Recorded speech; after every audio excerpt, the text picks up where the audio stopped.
All right, the last problem that we're going to look at is one dealing with Archimedes' principle.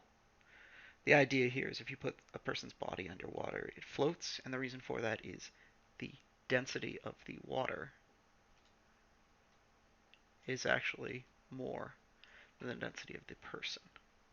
And so the idea here is there's going to be a buoyant force that's going to be created, which deals with the mass of the displaced fluid, that is going to be greater than the force of gravity.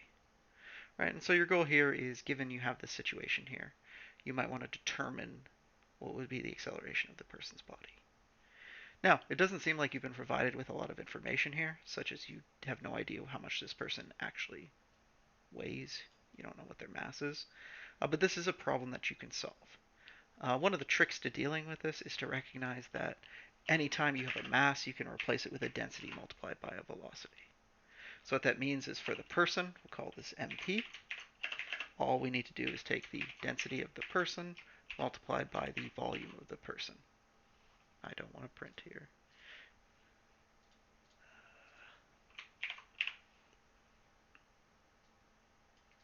Like so.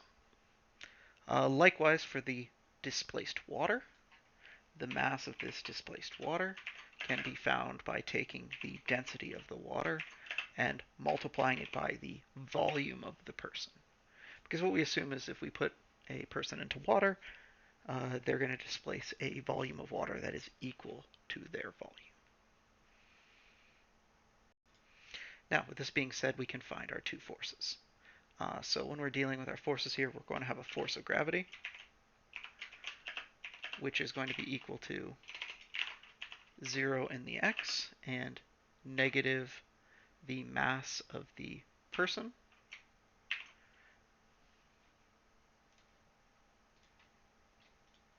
One second.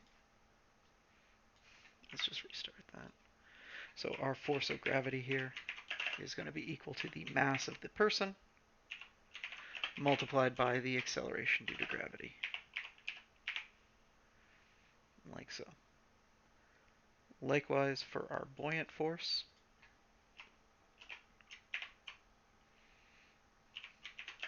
this is going to be equal to the mass of the fluid times negative the acceleration due to gravity. And as such, we can use this to find our net force. Our net force is going to be the addition of all of our forces added together as vectors, which we can combine together. It's simply because by adding, or sorry,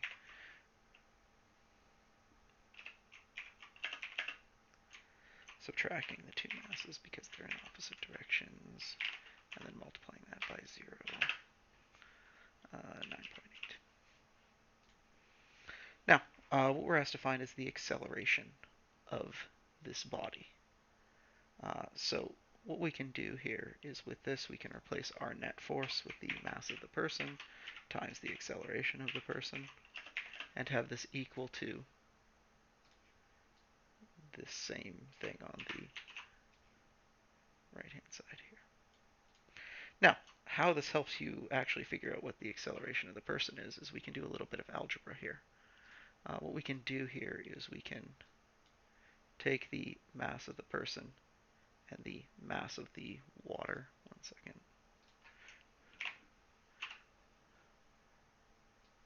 Mass of the water.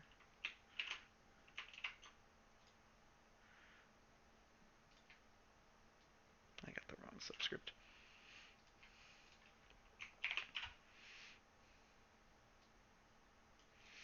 Right, and then we can cancel out things that are the same. So typically speaking, what we're going to do here is for the mass of the person, we're going to say that this is the density of the person times the volume of the person, and then that's going to be multiplied by the acceleration of the person, and this is going to be equal to the density of the water times the volume of the person minus the density of the person times the volume of the person times the acceleration due to gravity, or the magnitude of it. Now, when you take a look at the equation, there is a method behind this. You'll notice that the volume is constant to all terms here, so it can be freely canceled out.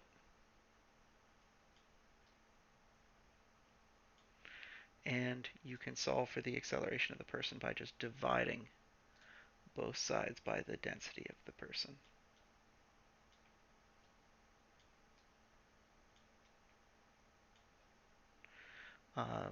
If you do so, what you'll get is the acceleration of the person is equal to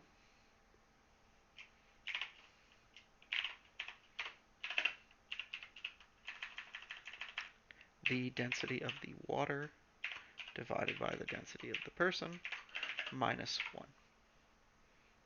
If you do your algebra, that'll come out to that.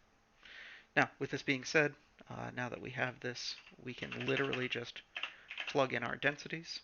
We know that the density of the water is 1,000, and we know that the density of the person is 750. So what this will give us here when we're all said and done is 0.15 meters per second squared, and it will be vertically upwards for our acceleration.